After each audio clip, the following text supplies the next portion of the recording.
vaccinated with these RNA and DNA products, which, by the way, are bound to increase your vitamin D deficiency. And almost certainly, if you were taking vitamin D, that will have protected you against the more harmful effects of these pseudo vaccines. Yeah, but because anytime you generate an immune response, whether it's a natural physiological one or an artificially induced one, that's going to use up vitamin D. It's going to deplete your vitamin D. Because it codes for its own destruction. And why on earth aren't doctors testing people's vitamin D levels and titrating it up into the optimum range? It's just not being done. I'm afraid that we've seen basically the abolition of medicine. Individuals, I've seen this several times in the course of my career, that if you threaten somebody wants to tell the truth about something, and if you make it clear that if they do, they lose their income. That is a very powerful force, and that has happened very, very widely. Those of us like David Grimes and myself, who are extraordinarily old and have pensions dating back, I believe we have a particular responsibility. Because, mankind is not going to last forever. We are a transient species, but this is the first time when it looks like we're being threatened by our own kind. And on a potentially global scale, we now have the technology to make this ubiquitous. On a global scale, and instead of actually, obviously, this is why the title of my book was Vitamin D and the Great Biology Reset. These idiots, these criminals running the world at different levels, and unfortunately, it's USA and China are mainly responsible. I think to me, it's an interesting example of coincidences which probably aren't coincidences. Well, the UK and Europe aren't exactly where I'd like them to be at the moment either. To put it not. Mildly. No, not. So we have to work, and we've got a meeting at the end of this month. Joseph Trito, who's president of a World Academy of Biotechnology, which is part of UNESCO and the UN. He argues very strongly that we have to return. We've got to take these organizations out from the hands of wealthy psychopaths and their systems. But any psychopaths, whether they're wealthy or not. But the particularly dangerous ones are the wealthy ones. Well, the ones that have power. The ones that have power. Money is one modality of exercising power. Yeah, and it's and that particular individual is now being added to the list for Nuremberg to examine. I mean, another. We've talked about a literal dark age due to things being thrown up into the atmosphere. I also fear another what you call a metaphorical dark age. It's quite possible that George Orwell saw the future of humanity as a boot on a human face. Yes, and we're already seeing it in parts of the world, and.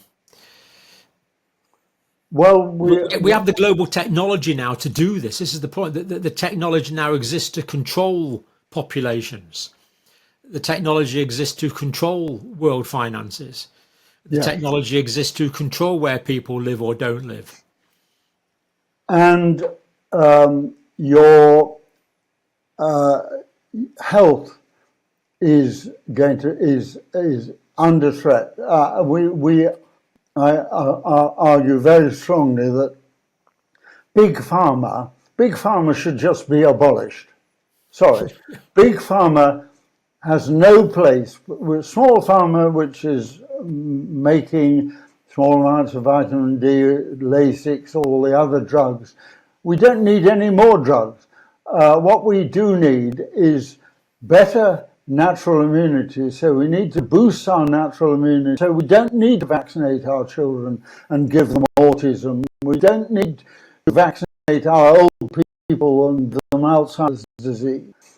We should let humanity last as long as individuals live into old age, on modest amounts of return money to what it evolved as, which was a form of barter, and let the population look after itself, by the way, because once you look after people, instead of, forcing them to be vaccinated against polio or whatever, polio vaccination, by the way, in India, Bill Gates was kicked out of India for a year or two until Modi came along because of use of live vaccines between, I think it was 2004 and 2016, live polio vaccines that are illegal in the United States,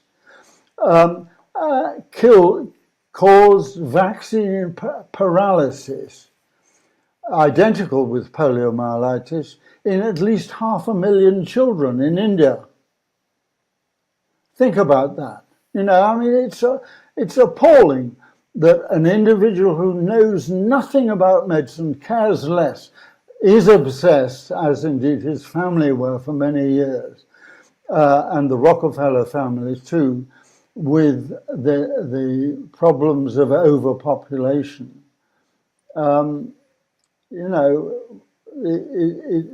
It's appalling that this has been allowed to go this far, and I include myself as having some responsibility for this, because you retire, you have interests like Hongshan Jade and stuff like that, and things that and meanwhile people with psychopathic tendencies controlling the world, destroying our children. I mean, the outrage of what has been happening in California and elsewhere to child trafficking, child paedophilia, etc.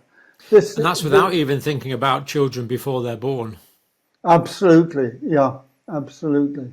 But we now at the point where medicine and understanding of science, contraception does exist. People do choose, as we chose to have, a family of 3 sons. It's well, you didn't choose the sons bit, but you chose the you chose the children bit. Yeah, we chose the children. You get what you're given. Yeah, and I think that pretty much, depopulation agenda, big pharma, Bill Gates, big money, it's all, and I think maybe finally, there's a bit of irony that the last time mankind was threatened with extinction and was extincted happened in the United States of America, what is now the United States, where there was this massive subglacial or glacial methane explosion, or explosion anyway, that wiped out they wiped out vast tracts of humanity.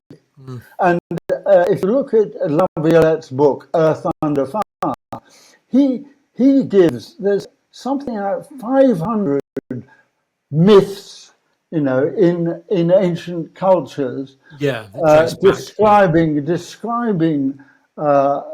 fires, melting, floods, etc. And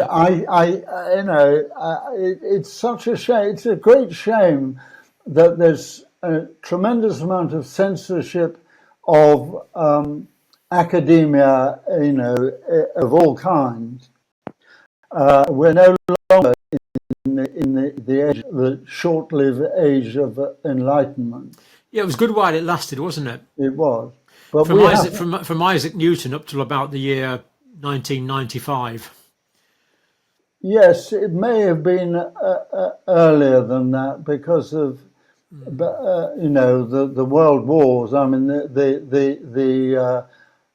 we haven't touched on this, on the abuse of warfare, but yeah, well, it was a privilege to be alive at that time, but it's also a responsibility, and people need to wake up. Yeah, absolutely.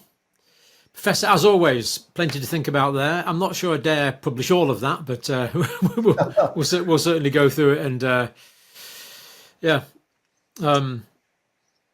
Well, you can blame me. Serious threats that need, well, first of all, serious numbers of people recognising the threats that we're under, and then people cleverer than me working out what the heck we're going to do about it, because I'm a bit stuck. Well, I think that the legal profession needs to get its act together, and there are people that I know involved in the International Criminal Court, Yeah. and these people need to wake up, Yeah. and pin individual responsibility, but it's the individuals. Go back to this crime sequence that we've seen over the past 5 years, or more. Creation of a novel bioweapon in order to create a vaccine that actually isn't a vaccine at all, makes you more deficient, in order to reduce global population. I'm sorry, people have to be held to account. Yep. Okay, great, David. Great to talk as always.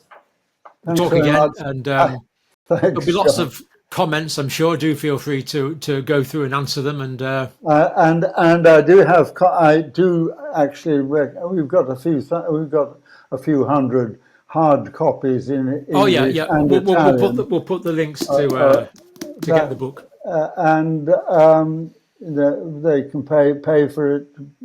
It's not. It'll be goes for €25. Yeah. So you've got English copies of this, have you? We've got English and Italian. Right. Okay. Yeah. Yeah. But Okay. you've kindly made it available for free download, which is very generous. Yes. Okay. We'll put the Thanks. links. Great to talk, David. Take care. Right, bye. Bye. Bye.